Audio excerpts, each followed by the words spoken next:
कराची में गर्मी की शिद्दत जून के पहले हफ्ते तक बरकरार रह सकती है। चीफ मेट्रोलॉजिस्ट सरदार सरफराज के मुताबिक बलाई सतह पर मौजूद हवा के ज़ायद दबाव से मुल्क के अक्सर मकामात हीट वेव के लपेट में हैं। सरदार सरफराज ने बताया है कि जून के पहले हफ्ते तक गर्मी की शिद्दत बरकरार रह सकती है। कराची में मई में दर्जा हरारत 40 डिग्री सेंटीग्रेड से ज़ायद होने का इम्कान नहीं, जबकि शहर में आइंदा दिनों में दर्जा हरारत 39 डिग्री सेंटीग्रेड तक रह सकता है और बलाई सिंध में दर्जा हरारत 50 डिग्री सेंटीग्रेड तक रह सकता है। चीफ मेट्रोलॉजिस्ट के मुताबिक खलीज बंगाल में हवा का कम दबाव कल तक डिप्रेशन में तब्दील हो सकता है। कम दबाव डिप्रेशन में तब्दील होकर आइंदा आने वाले दिनों में समुद्री तूफान बन सकता है, जबकि खलीज बंगाल में मौजूद हवा के कम दबाव का पाकिस्तान के मौसम पर कोई असर नहीं।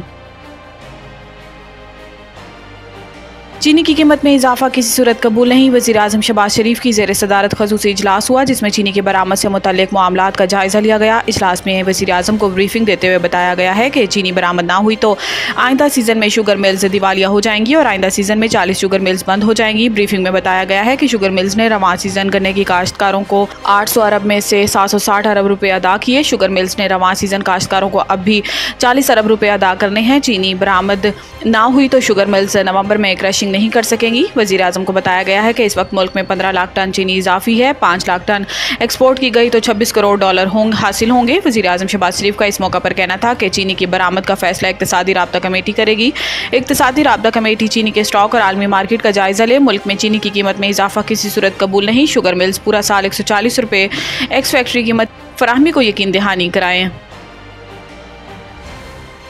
लोग हालात की वजह से मायूस होकर बैरून मुल्क जा रहे हैं। अमीर जमात इस्लामी लाहौर में प्रेस कॉन्फ्रेंस करते हुए हाफिज नईम ने कहा कि एक IPP ने 28 अरब का मुनाफा कमाया और 1 मेगावाट बिजली नहीं बनाई।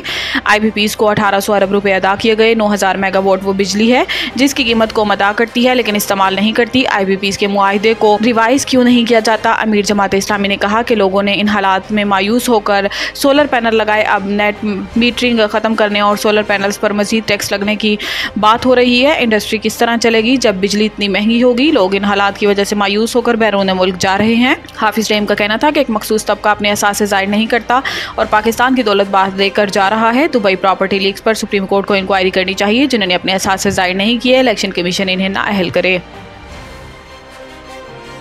कर्ज अदाफ की पार्लियामेंट से मंजूरी के बाद IMF से कर्ज प्रोग्राम पर मुज़ाकरात होंगे। सराय के मुताबिक IMF वफ्द के साथ पाकिस्तानी हुकाम के मुज़ाकरात का आज आखिरी दिन है। IMF वफ्द के अरकान बगैर किसी ऐलान के आज और कल रवाना हो जाएंगे, जबकि IMF के साथ हालिया मुज़ाकरात कर्ज प्रोग्राम के लिए नहीं थे। ज़राए का बताना है कि IMF ने पाकिस्तान से मईशत के बारे डाटा हासिल किया और डाटा वसूली के बाद मईशत का जायज़ा लेकर बजट के खदोखाल पाकिस्तानी हुकाम को बता दिए हैं। निजकारी और तवानाई के शोबे के इस्लाहात के अहदाफ से भी पाकिस्तान हुकाम को आगाह कर दिया गया है।